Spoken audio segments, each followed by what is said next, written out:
class, ano ang kahalagahan ng pagboto ng tama?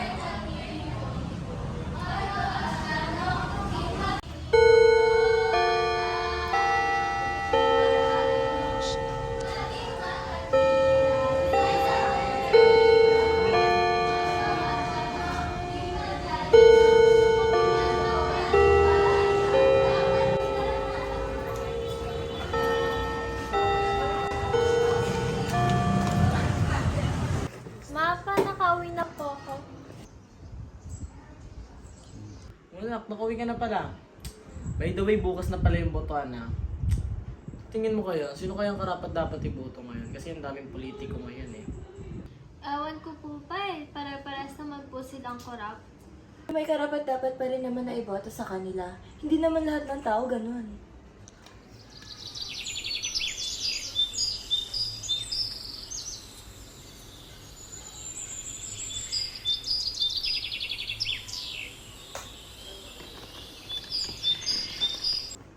Hala, ngayon na pala yung results ng botohan. Grabe, ang konti lang ng pagitan nila. Sabi buhay yan, no? Patuloy pa rin tayo naghihirap, tapos yung mayaman, patuloy pa rin yung mayaman. Grabe yung hirap natin yun, hindi ko man lang ramdam yung gobyerno. Kaya nga mahal eh. Ramdam na ng ating mga kababayan ang epekto ng inflation o bilis ng pagtaas ng presyo ng bilihin. Ebidensya lang yan ang pagkaunti ng mga nabibili nila sa grocery. Grabe, patuloy pa rin ang pagtaas ng presyo ng mga bilihin ngayon. Ang oras na ba? Alas 2 na. O siya, mauna na ako, may trabaho pa ako. Oo, una na ako, ng oras na. Ingat mahal. Bye pa. Okay, bye.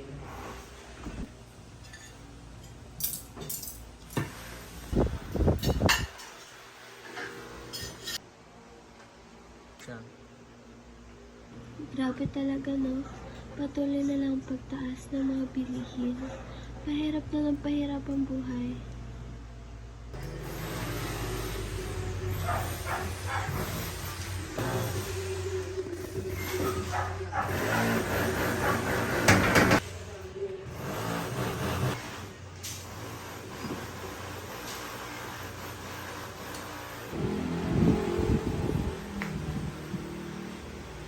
Oh, mahal, bakit parang malungkot ka? Wala na ako trabaho. Sara yung kumpanya, hindi kinaya. Nalugi daw eh. Kailangan nila magtanggal ng mga empleyado. Sa makasamang palad, napili ako. Wala na ako trabaho. Ha? Eh, paano na tayo niyan pa? Wala eh. Nagawa na lang ako ng paraan. Kaya ni tatay yan.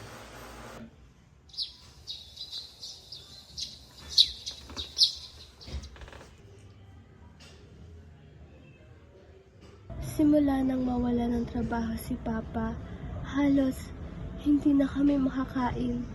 Nabenta na rin ang mga iba't ibang ari-arian namin. Huwag yan ang pecha na, may utang pa tayo kay madam. Ano nang gagawin natin? Natatakot ako sa asawa niya. Diba binantaan na tayo nakaraan? Tayo lang, yari. Ano ang phone mo? Baka may nakapasok. Malas na ba? Sino ka? Mahal! Asan ka? Mahal! Tulong! Ah! Ah!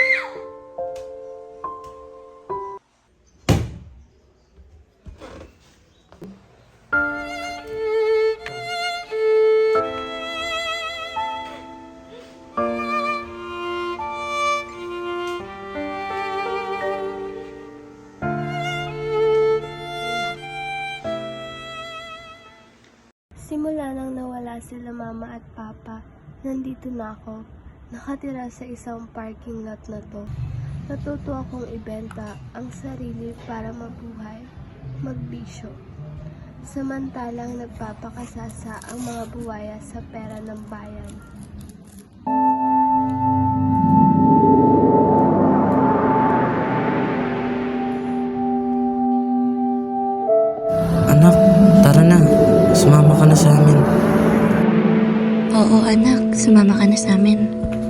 Anak, tara na. Sumama ka na sa amin.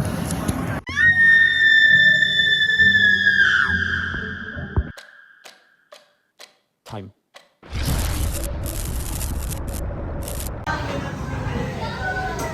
Panaginip lang ba talaga lahat ng yan?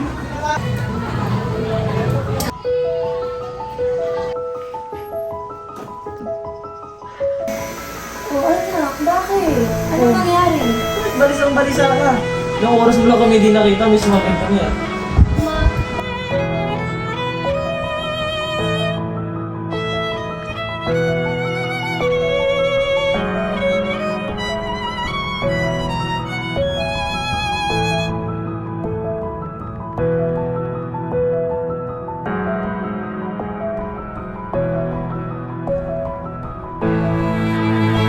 Sa vote buying at vote selling ang natanggap ng komisyon. Ang kabataan ang pag-asa ng bayan. Ngayong eleksyon, titiyakin namin apat na resort o report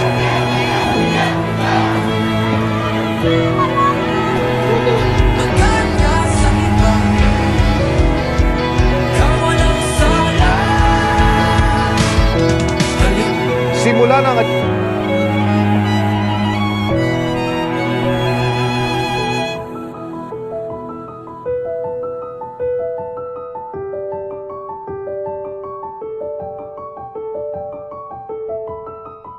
Ang Pilipinas, Hindi pwede. political Tama ang ginawa ko. Tumindig sa tama. Mali pala ang pagpapabaya sa eleksyon. May magagawa rin pala kahit ang kabataan para sa ikakabuti ng bayan. Dahil bumoto ng matalino ang Pilipino, umangat ang ekonomiya. Nabuhay ng payapa ang Pilipino. Nasa Naga City po ngayon si incoming Vice President Leni Robredo nung nalaman niya rin na ang nanalo sa official canvassing sa pagka-vice-presidente ay siya. At sa punto pong ito, makakausap natin live si Congresswoman Robredo. Magandang gabi po, Congresswoman Robredo, at congratulations. At ako naman, minarapat kong maging liwanag sa dilim.